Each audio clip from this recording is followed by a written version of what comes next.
Coming up on WABE's Week in Review, student loan defaults in Georgia and more controversy around data centers across the state. We hear from people who turned out to see President Donald Trump this week when he spoke at a high school in Cobb County, and dig into polling in the governor's race ahead of the November election. And we visit a Metro Atlanta business that's found success making cars that look vintage but have all the trappings of a modern luxury automobile. This is WABE's Week in Review, where we look back at the last few days of stories from your WABE news team. I'm Deputy Managing Editor Molly Samuel, in for Alex Helmick. On the show today, we hear from people who turned out to see President Donald Trump this week in Cobb County, and a visit to a Metro Atlanta business that makes cars look vintage, but they're new on the inside. But first, a 16-year-old in Georgia is awaiting sentencing after pleading guilty Friday to killing 4 people and injuring several others in a shooting at Apalachee High School nearly 2 years ago. WABE's Shemaine Cruz reported. Colt Gray was charged as an adult with malice murder, weapons violations, and cruelty to children for the September 2024 shooting at Apalachee High School, northeast of Atlanta.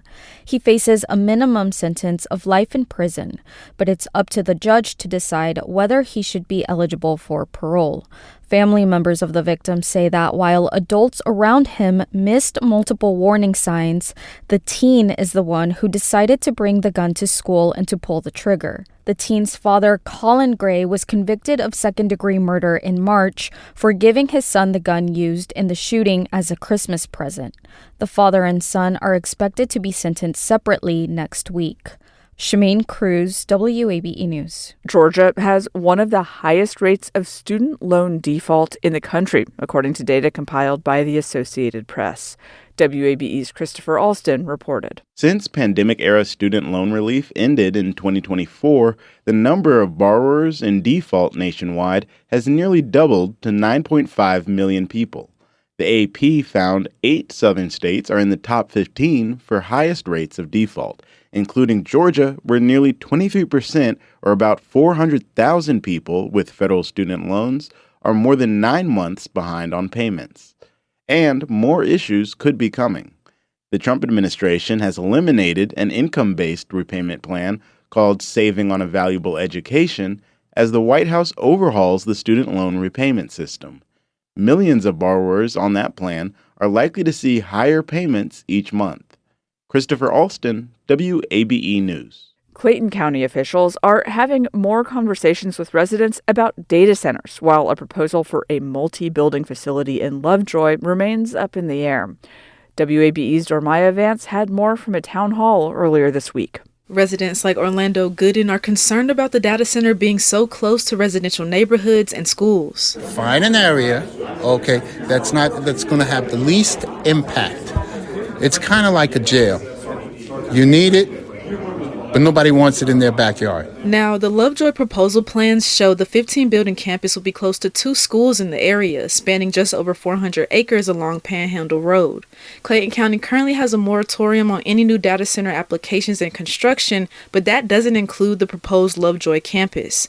Commissioner DeMont Davis wants more regulations governing where data centers can be built. That's what we have to begin to do. We have to put policies in place that are going to dictate the locations where they can be and where they cannot be to protect our citizens. Clayton County Commissioner Tasha Allen will host a data center forum on August 8th.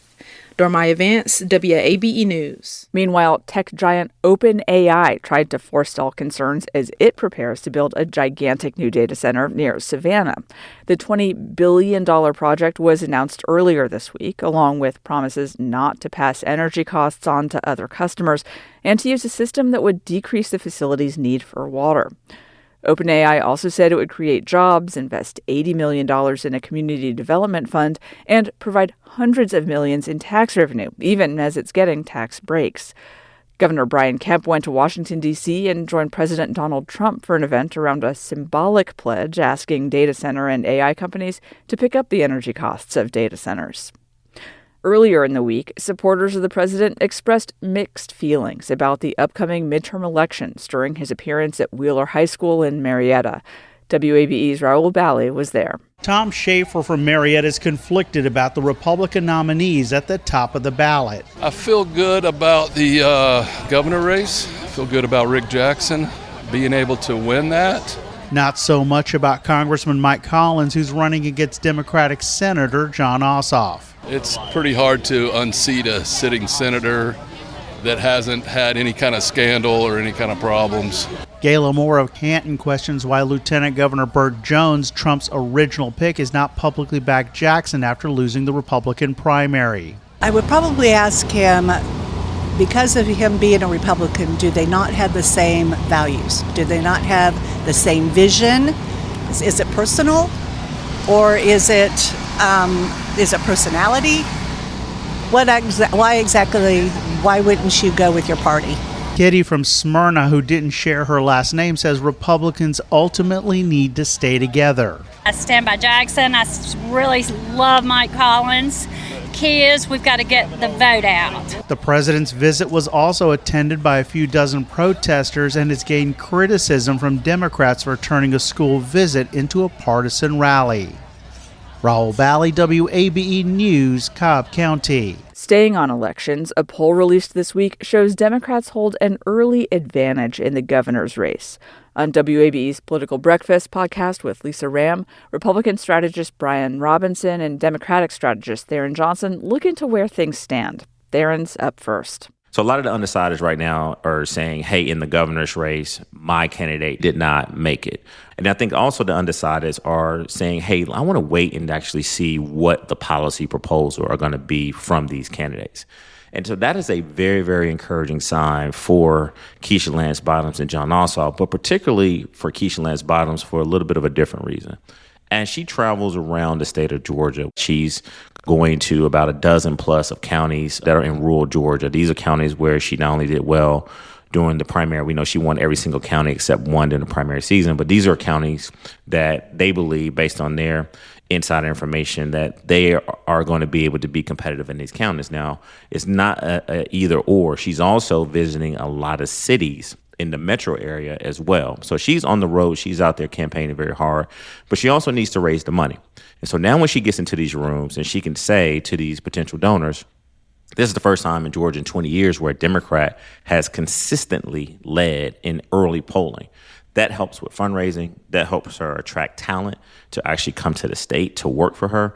And it sort of, Lisa, answers the one question that you and myself probably get in our community, and that is Georgia ready to elect a black governor, particularly a black woman governor? And while the campaign has shied away from that, and I think that's very strategic and that's smart, let's not make that be the lead as far as Keisha Lance Bottoms' candidacy. Let's really focus on the content of her character, the issues that she's running on, but you can't get away from it.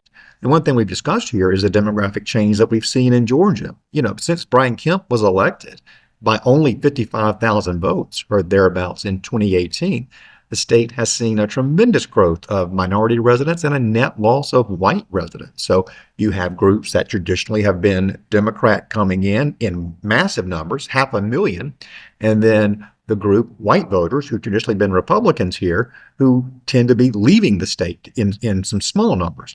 So you see some demographic advantages for the Democrats leading into this election. Republicans have to go and get a lot of minority votes or you can't win. That's why you see Rick Jackson going to barbershops and black-owned businesses and openly competing for votes that traditionally have been assumed to be Democrat. Yeah. So, Brian, is that indicating an unstable political environment for Georgia Republicans? I am thrilled with where we are in this polling, actually, because the environment nationally has been very much in favor of the Democrats. So a lot of environmental issues are of concern. To see Rick Jackson basically within the margin of error in these is great news for Republicans. And in fact, one of those polls, there's three that Theron mentioned, had Rick Jackson up a point, obviously within the margin of error, but it just shows that it's a horse race. It's highly competitive. And that's what Republicans expect. So again, if these poll numbers consist in the next 30 days, that's really, really good momentum for the Democrats. But here's my only warning shot before I know B. Rob is going to respond to this, is that Rick Jackson and Mike Collins, with all of their support, with the different organizations, When they decide to engage with the negative ads, you will see this race tighten. But also, I want to let our listeners know, particularly Democrats, don't worry. Keisha Lance Bottoms and John Ossoff, they are going to go on the attack and negative ads on Red Jackson and Mike Collins as well. And so we just got to let the ads kind of play itself out, let the ground games continue to build, and then we'll check back on where we are. But right now, 3 consecutive polls showing Democrats in the lead clearly is showing the electricity and the momentum on the ground for us. So for Republicans, we fully accept that right now we should be facing a deficit, that Democrats should have a slight advantage in polling. Theron is right. The campaign messaging hasn't started yet. There's going to be some communications that is aimed at persuasion, and those numbers are going to move a little bit. And a note of disclosure, Republican strategist Brian Robinson is currently working as a paid advisor to Rick Jackson's campaign for Georgia governor. Democratic strategist Theron Johnson previously served as an advisor for Keisha Lance Bottoms during the 2017 Atlanta mayoral race. You're listening to WABE's Week in Review. I'm Molly Samuel in for Alex Helmick. Tyler Perry Studios is building a virtual production facility in Atlanta. As WABE's Marlon Hyde reported, the Peach State's film industry has seen a decline in recent years, and Perry is aiming to attract productions of all sizes. The Atlanta-based studio is partnering with Synapse Virtual Production to convert an existing stage to a dynamic filming space, giving projects like live streams, music videos, and commercial shoots access to LED volume technology and real-time digital environments. Perry said in a press release that this is a way to open up new avenues for creatives while maintaining production jobs and crews. According to the Georgia Film Office, production spending dropped from 2022 to 2025 from over $4 billion to $2.3 billion. The new stage is expected to be up and running by the end of this year. Marlon Hyde, WABE News. Several years ago, Cho Win was working on restoring his classic 1970 Bronco. From that experience blossomed a Buford, Georgia-based business that has Win with more orders than his company, Vintage Modern, can fill. And how he got to this point is the story that won him EY's Entrepreneur of the Year for the Southeast. WABE's Jim Burris stopped in to look at how making new cars look old without feeling old is a surprising success, even to its founder. We just wanted to keep making it better, you know? So you fix this car and you decide it's not good enough, how do you make it better? And so we moved to this building 4 years ago, and we had 12 employees. We had no process, we had no supply chain, but we had a lot of orders. And the reason why we had a lot of orders is because we had really strong social media. And by building a brand on social media, it attracted a lot of people, and we picked up Jennifer Lopez, Mark Wahlberg, LeBron James, and then it became this brand. And then we had to figure out, okay, great, we have sales. How do we build them a better car? Right. The reliability has to be there, right? Yes.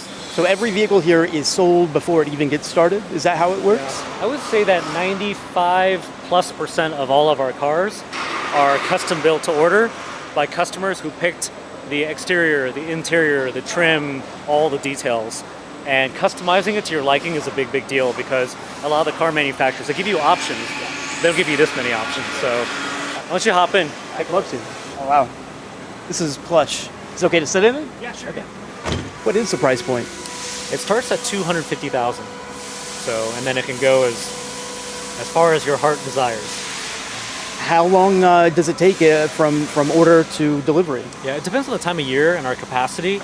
But if you were to place an order today in the summertime, you'd have it before end of year. And our production went from 1 per month when we first started to 1 per day. So every business day we start a new build, and every business day we ship one to somebody in the world. Is there any feeling that you could scale this even bigger and do more than 1 a day? Yeah, I never started this to make money or to start a business, but it's very clear that this is what I was meant to do, you know? And when you build a great team of people who feel that way, they love what they're doing, and the demand is big. I think people have always wanted a classic car, but they just couldn't deal with the classic car problems. So now that we've built the brand and we're in full production and it's stable, it's very clear that the demand for what we do far exceeds supply. And so we have another model coming out that we're going to announce in the fall, and then we're moving to a larger facility in the beginning of next year, about 130,000 square feet. So I think this is the early stages of a luxury car brand with a focus on classic-inspired design. Is this a product that is recession-proof? Great question. I don't want to jinx us, but I think given our price point, we are catering to the higher end of the market. But ultimately, I think you're never really recession-proof. Like, we've been through COVID, we've been through supply chain, and that was hard. To build a product during that time and have those kinds of challenges, I think it set up the foundation to do well in good times. So, but at the end of the day, we're a relentless crew of people, and whatever is thrown at us, we'll have to overcome it. How many vintage vehicles are on the road today? So on this modern platform, we're closing in on shipping number 400. So on the Restomod, we built a couple hundred of those. And in restoration, we built about 15 of those and decided we don't want to build those anymore. So, but yeah, all in, we built hundreds of cars. Mm-hmm. What does it feel like to be not only recognized for your car, but for your company, for building this? We are honored to win Entrepreneur of the Year with EY. I was dreading personally accepting that because Entrepreneur of the Year implies one person. When you look around here, there's a whole team of people. And so we accept that as a team award, but it's a testament to how amazing the team was able to carry out my vision.